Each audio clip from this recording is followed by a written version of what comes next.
but I'm really curious because you have, I mean, one thing I've identified that P. Terry's does really well is branding, and I'm sure that advertisement has something to do with it, that experience in advertisement. So take us to that point where your vision for P. Terry's and what you were trying to create, and just kind of round that off for us. Sure. And you're right. I think my background in advertising and my interest in it, my dad ran a TV station when I was growing up. And so we were always around that element, and which is probably how I got into the advertising business after school. I think it's very important to create a scene, a scenario, something that that's very visual. That I'm looking for people to be comfortable. I'm looking for people that want to be there, and so there were a lot of things that I wasn't sure of when we started P. Terry's, but I was absolutely sure that the architecture of the building had to be Googie, which is Southern California, late 50s, early 60s. What was the name you used? Googie? Googie. Okay. Yeah. And there's 3 books on Googie. Okay.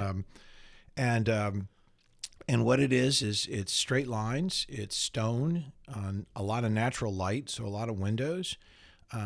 It's wood, and the creation is meant to be timeless.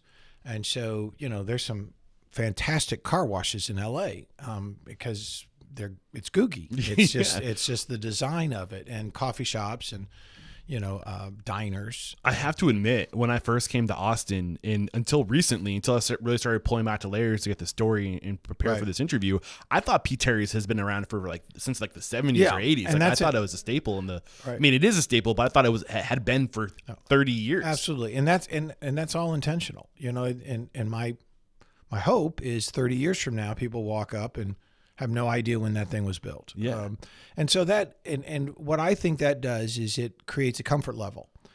First of all, it distinguishes us from everyone else. Absolutely. And it becomes a billboard. You have to stare at a P. Terry's when you go by. What the heck is that building? It jumps out at you. Yeah. Interestingly enough, the first restaurant was, we didn't have a lot to work with. It's 950 square feet. Yeah. And so we added a little to it and cleaned it up. The second one was our first sit down drive-through, and I said to the architect, so the goal is when somebody passes this restaurant, they turn their head and go, "Whoa, what's that?" And that's what it does. And that's what we try to do. So the branding is all, we got very lucky with our colors and our logo. And it just all seemed to work. And I was cognizant of all of it as it was being developed. Got a lot of great help from a lot of people. We've even gone, our flagship store off the highway, is and I'll send this to you, but it's like a paper airplane taking off. I love it. It's just stunning. So yeah, I'm very aware of that. I'm very aware of the tray liners and what the tray liners say, and whatever point of purchase we have. It all goes together. Now, none of it matters. I mean, and Eric, you can never forget this. None of it matters if the food doesn't taste good. Yeah. Your price point doesn't matter. Your friendliness, your building, none of it matters if the food sucks. I mean, it all starts with that.